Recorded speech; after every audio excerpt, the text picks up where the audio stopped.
Happy spring morning, and thank you for such a warm welcome and this opportunity to return to my beloved University of Montana. I would like to thank President Sheila Stearns for her kind invitation, and to the Montana Board of Regents and the University of Montana faculty who have granted me this honorary doctorate. I am truly honored to join you today for this celebration of you, the 2017 graduating class. This university changed my life, and I'm sure it has for you as well. And this is your day, the result of your hard work, curiosity, sacrifices, and talent. And you're celebrating a major milestone today, all 3,088 graduates. I'd like to extend a special welcome and thanks to your families and friends who've supported your development.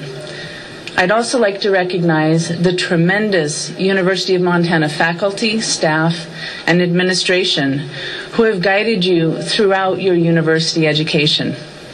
This morning, this beautiful spring morning, we all come here as friends, family, and the university community, surrounding you to celebrate together in this commencement. Today you are starting the journey beyond the embrace of the university to the rest of your future.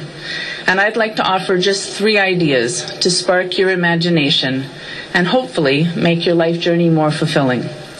First, I'd like to offer you a money tip. I'm officially a banker, but really, I'm a development worker to reduce poverty in the world. One of the ways we do this is to promote financial services, very basic financial services, such as savings accounts for lower income people, and especially in Africa and Asia, where I've worked the most. I'm passionate about consumer education and protection, and something that I've helped promote in many countries, really responsible finance. So here's the tip: save. Start early and often. Make savings an automatic deduction from your salary to an account with a good rate of return. Here's a puzzle, and not just for the math majors among us. What would yield you more savings? $100 a month for 40 years, or $300 a month for 20 years? The answer, just $100 a month. That'll yield you over 40 years, $118,000. And that is the power of compounding interest. So start early, even with a small amount each month, which is usually much more affordable and feasible. And remember, many employers offer a 401k, a matching contribution for your retirement savings. Maximize that match, otherwise you're leaving free money on the table. So I've just given some really simple calculations, and really to illustrate the power of starting early and saving often. Financial advisors often suggest a minimum of 10 to 15% of your earnings should go towards savings. So please, look at online retirement savings. I appreciate if you don't do it today, you're celebrating, but please do it Monday. And play around with those parameters. You'll see just how much you need to save each year to gather a prudent amount of savings. And the results will surprise you. The lesson here really is, it's not about how much money you make, but it's about how much money you save. The second lesson I'd like to share. Of course, real wealth and fulfillment go far beyond just money. So the second lesson I'd like to offer is to keep learning. In the United States, according to the Census Bureau, about 1/3 of our population has graduated from college. Globally, college graduates range from 54% of people just north of us in Canada to 1 to 3% in some countries in sub-Saharan Africa. University education is a true privilege and a significant advantage in life. Today is your university graduation, but it is hopefully not the end of your learning process. Michelangelo reportedly said at age 87, "I'm still learning." This is a quote I've had on my desk for 20 years, and it motivates me daily. Train your mind to learn and invest in your ongoing skills and knowledge.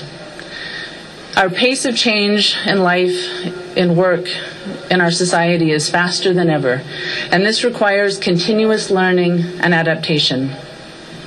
Technology, global linkages, climate change are just a few of the major evolutions underway.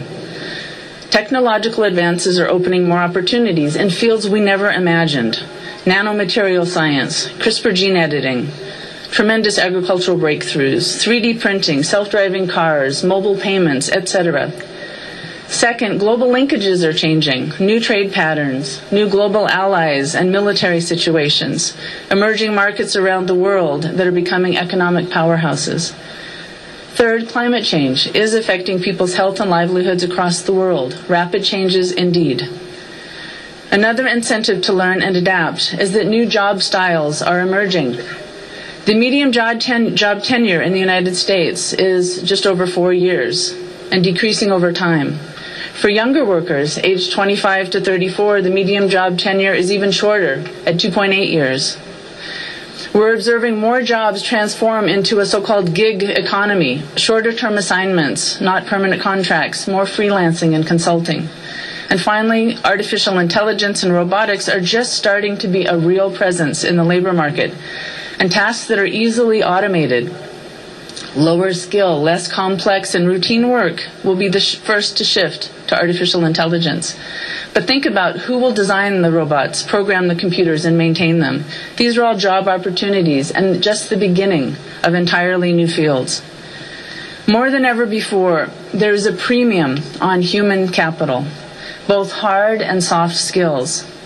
Your degrees today from the university demonstrate hard skills and knowledge, and soft skills are crucial, including how to communicate effectively, present ideas, think critically, negotiate, research, integrate concepts, and be a good team player or team leader. In this fast-paced world where models of employment are changing, keep learning and stay flexible. And I'd like to offer my own experience on this front. I grew up in a farming and ranching family just outside of Lewistown. I went to high school in Billings, and I came to Missoula, from where I bounced into the world. Opportunities here at the University of Montana helped put me on the map, literally, and my journey started. Being nominated from the university as a junior and then selected by Leadership America enabled my first developing country visit to Costa Rica in the summer of 1988. The University of Montana Watson Scholarship enabled me to return to Costa Rica over that same winter break. This experience and ensuing research on reforestation became the subject of my senior thesis in the university's fledgling, at that time, honors program that has now become a fabulous honors college. My senior year research in Costa Rica opened my eyes and ideas to international development, and I soon found my niche, focusing on microeconomics and household economic decisions. I graduated from the University of Montana as a political science major in the honors program with a minor in history and many liberal arts classes, French, Spanish, tons of math classes. I'm truly a product of liberal arts education, and it prepared me tremendously well for this world. The Truman Scholarship, for which I was nominated from the university in 1987, enabled me to continue learning in graduate school at Princeton University to focus on economics, finance, and international public service. I've benefited from learning languages, new styles of business and culture, and what approaches really work to effect change and development impact in Africa, the Middle East, Europe, and Asia. But every few years, I've retooled and upgraded. I've gone back to school for a doctorate in finance and international business. I've taken soft skills workshops and specialized technical certificates, such as the CFA program. But I have to confess that I experienced more culture shock going from my beloved state of Montana to New Jersey for graduate school than I had moving from the United States to Senegal in 1990. I benefited from Montana's rural and small-town values, my family's agricultural background, and deep connections to family and friends. This Montana background has helped me integrate and relate in many cultures around the world, and it's helped me learn to be resilient and stay flexible to change. And I encourage you, keep learning and be flexible. The last concept I'd like to offer is be grateful. Life really is all about attitude. No matter what's happening around you, your attitude will help determine the outcome. We are so incredibly fortunate, and this is sometimes easy to overlook. So be grateful at many levels. First, be grateful for your own health. Take care of yourself and balance work and life. Don't work so many hours that you lose yourself to work or damage your health. Second, be grateful for the friends and family who helped you along the way. Each one of us has received tremendous support and help. No one is an island. And speaking of family, tomorrow is Mother's Day, and what a nice present for all the mothers here to see your son or daughter graduate from this wonderful university.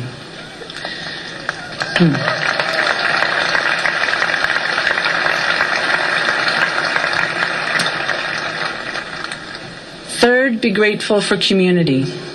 The University of Montana is a dynamic community of professors, staff, administrators, and others who supported your education. This university is a true gem of a school in the lively town of Missoula in our beautiful state of Montana.